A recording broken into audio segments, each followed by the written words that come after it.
Hello. Today is Monday, May 13th. Today is day 220. I'm still in Johannesburg, South Africa. I spent today in Soweto, a significant place in the history of apartheid. My updates in terms of what's happening in Gaza and in Israel, according to reports, at least 35,091 people have been killed thus far. Palestinians in Gaza, 78,827 injured in Israeli strikes on Gaza since October 7th. On Sunday, yesterday, Israeli army sent tanks back into Al Zaytun, which is an eastern suburb in North Gaza and Gaza City, as well as Al Sabra, where residents reported heavy bombardments that destroyed several houses, including high-rise residential buildings. The army claimed to have gained control of those areas months ago, but then left. And the Palestinians reported heavy Israeli bombardment overnight at Jabalia refugee camp and in other areas in North Gaza. Residents today said that tanks pulled further into Jabalia, and tank shells landed at the center of the city's refugee camp. Airstrikes destroyed clusters of houses. Palestinian health officials said that they had at least 20 bodies of Palestinians that were killed overnight last night because of Israeli airstrikes, where dozens of people were reported injured. Israeli forces were reported to have fired on ambulances trying to reach injured people as Israeli air raids hit crowded residential areas within the sprawling refugee camps. That was reported by Al Jazeera. Gaza's health ministry said earlier today that the health system across the devastated enclave would collapse shortly.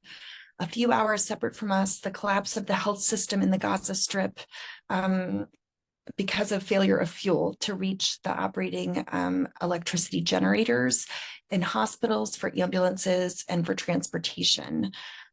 Israel also has called Palestinians in more areas of Rafah to head to what it's calling an expanded humanitarian area. This is in South Gaza, in Al-Mawasi, a narrow strip of coastline on the southernmost end of the territory. There are grave concerns for those who are fleeing. Aid workers say that the area is packed with hundreds of thousands of displaced people who are already overwhelmed by inadequate supplies of food, clean water, and healthcare. There's barely sanitation. They are worried about the rapid spread of disease. Reports are saying that there's between 360,000 and 500,000 who fled already from Rafah in the past week after warnings from Israel and the evacuation orders when they started. Hospitals have swiftly shut down and meager aid supplies have vanished. Residents are saying they have no idea where to go now or how they're going to get there. A series of videos that have started to circulate on social media are showing groups of settlers and right-wing activists blocking aid trucks traveling from Hebron towards Gaza in the West Bank at a crossing there. The Egypt foreign minister Shukri told Secretary Blinken that continued Israeli military operations in Gaza, especially in Rafah and the border city between Egypt and the enclave, have proposed grave security risks. And Gallant briefed Blinken about Israel's military operation and said that the takeover of the nearby border crossing in Egypt, they apparently had an overnight phone call, discussed developments in Gaza. And we're talking about the operation in the Rafah area against, quote, remaining Hamas battalions. That's from a report from Gallant's office.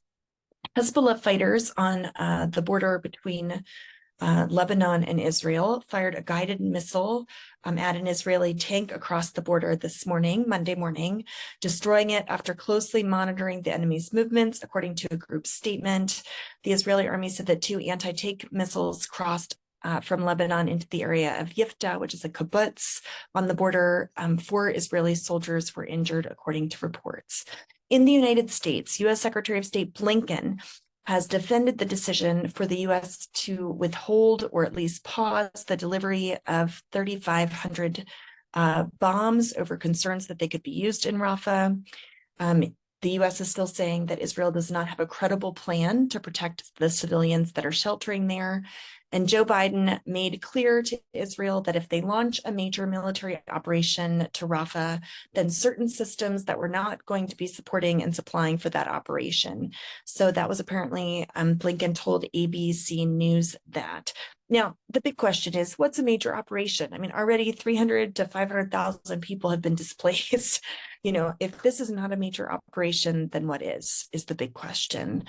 But President Biden said we have real concerns about the way that bombs would be used. There has to be a clear, credible plan to protect civilians, which we haven't seen. And I think the issue is civilians are dying. Bombing of Gaza is continuing. The US, is not doing enough. That's the bottom line. In the United States, a U.S. Army major who quit in November went public today and published a letter and explained that he quit the Defense Intelligence Agency because of moral injuries stemming from U.S. support for Israel's war in Gaza and the harm that has been caused to Palestinians. His name is Harrison Mann. He's an Army major. This is the first known DIA official to quit over U.S. support of Israel. We do know that, formerly a U.S. airman fatally set himself on fire in February outside of Israel's embassy in Washington, and other military personnel have protested, but Mann's the first person to quit. He said he was quiet about his motives. He said, I was afraid of violating our professional norms, afraid of disappointing officers I respect, afraid you would feel betrayed. I'm sure some of you might feel that way reading this. That was published on LinkedIn today. Yesterday, Senator Chris Murphy, who's a member of the Senate Foreign Relations Committee, he was interviewed on CNN, and he warned that Hamas will likely become stronger if Israel wages an all-out assault on Rafah. He says, I want Hamas gone. I don't want them ever to have the ability to hit Israel again, but I worry that the number of civilians that are dying are ultimately going to provide permanent recruiting materials to Hamas, and it will be a threat for years to come. We cannot have an invasion of Rafah that ends up in tens of thousands of additional civilians dying. That will be bad for Israel from a moral and strategic standpoint. He continued and said, I'm certainly willing to call out Israel when I think that they've made strategic and moral mistakes in this war. We should also be calling out Hamas for the attacks that began this, the way in which they have violated the rules of engagement, and the fact that the quickest route to end this war is for Hamas to surrender and protect the people of Gaza. Murphy's comments amounted to some of the strongest criticism yet by a centrist U.S. politician against Israel. And I just wanted to highlight that I co-authored a piece with Reverend Dr. Ron Shive today that came out in a Presbyterian Church PCUSA blog called Justice Unbound. The name of the article is Biden's Unclear Red Line on Rafah, Gazans Perish, U.S. Credibility Reaches a Nadir. And I wanted to just read the way that we closed. Today, we implore President Biden to uphold the U.S. laws governing military aid shipments to all nations. The Leahy laws prohibit U.S. assistance to foreign security force units where there is a credible information that the unit has committed a gross violation of human rights. According to reports, 5 Israeli units were under review for violations of the Leahy law. Still, weapons have not been withheld because 4 of the 5 have undergone proper remediation steps. And different, part of the article, we said on May 10th, the State Department produced a report stating its position on whether or not Israel has violated international law in Gaza. This is in response to that Memorandum 20, guaranteeing that U.S. weapons would be used according to U.S. and international law. In the report, the Biden administration acknowledged that it was reasonable to assess that Israel violated international law with the use of U.S. weapons. But that specific incidents could not be verified. Thus, weapons have continued to be sent from the U.S. We call on the Biden administration to enforce the Leahy laws and cease shipments of weapons of all kinds to Israel until this war on Gaza is brought to an end. Hearing the pleas of so many from Palestine, we remain committed. We will not remain silent. We call on the global church to collectively raise our voices, to demand a ceasefire, to end all violence, that the oppression of the Palestinian people will be brought to an end. And in other parts of the article, we talk about the release of hostages, the release of those held in Palestinian prisons who are held unjustly. We talk about the suffering of both Palestinians and Israelis. As Americans, we call on President Biden to hear the pleas of Gazans and Israelis, and in this fatal moment, to do all he can to bring about an end to violence and to demand peace.